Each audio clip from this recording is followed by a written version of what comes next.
To foot reflexology. My name is ആഷ്പൂർ, certified reflexologist. ഞാൻ ഇന്ന് പറയുന്നത് പെരിഫറൽ വാസ്കുലർ ഡിസീസിനെ പറ്റിയാണ്.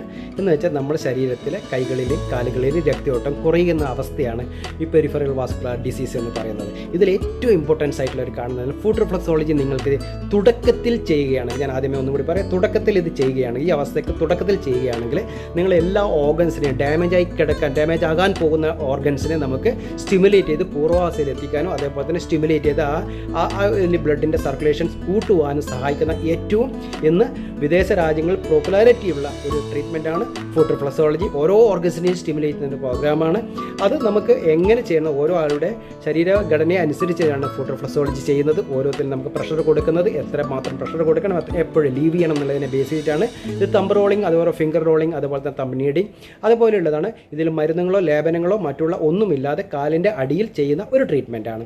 അപ്പോൾ ഇത് എങ്ങനെയാണ് വരുന്നത് എന്ന് വെച്ചാൽ പെരിഫറൽ ന്യൂറോപ്പതി എന്ന് പറയുമ്പോൾ തന്നെ നമ്മൾ ഞരമ്പുമായി ബന്ധപ്പെട്ട രോഗാവസ്ഥയുമായി ബന്ധപ്പെട്ടതാണ് ഈ ന്യൂറോപ്പതി എന്ന് പറയുന്നത്. അപ്പോൾ പെരിഫറൽ ന്യൂറോപ്പതിയിൽ നമുക്ക് വരുന്നത് സെൻസറി ന്യൂറോപ്പതി എന്ന് പറഞ്ഞാൽ നമ്മുടെ ചൂട്, തണുപ്പ് കാര്യങ്ങളൊക്കെ അറിയാൻ പറ്റാത്ത അവസ്ഥ വരുമ്പോഴാണ് നമുക്ക് ഈ പെരിഫറൽ ന്യൂറോപ്പതിയിൽ നമുക്ക് ഈ സെൻസറി ന്യൂറോപ്പതി വരുന്നത്. അതിനുശേഷം നമുക്ക് വരുന്നത് മോട്ടോർ ന്യൂറോപ്പതി, നമ്മളെ പേശികളുമായി ബന്ധപ്പെട്ട് നമ്മൾ നടക്കുമ്പോൾ പെട്ടെന്ന് നമ്മളെ ചെരുപ്പ് അഴിഞ്ഞു പോകുക, അങ്ങനെയുള്ള ബന്ധപ്പെട്ട് വരുന്നത്. പിന്നെ ഓട്ടോണോമിക് ന്യൂറോപ്പതി എന്ന് പറയുന്നത് നമ്മളെ കാർഡിയക്, നമ്മളെ ഹൃദയം അതുപോലുള്ള മറ്റുള്ള കാര്യങ്ങളുമായി ബന്ധപ്പെട്ടതാണ് വരുന്നത്.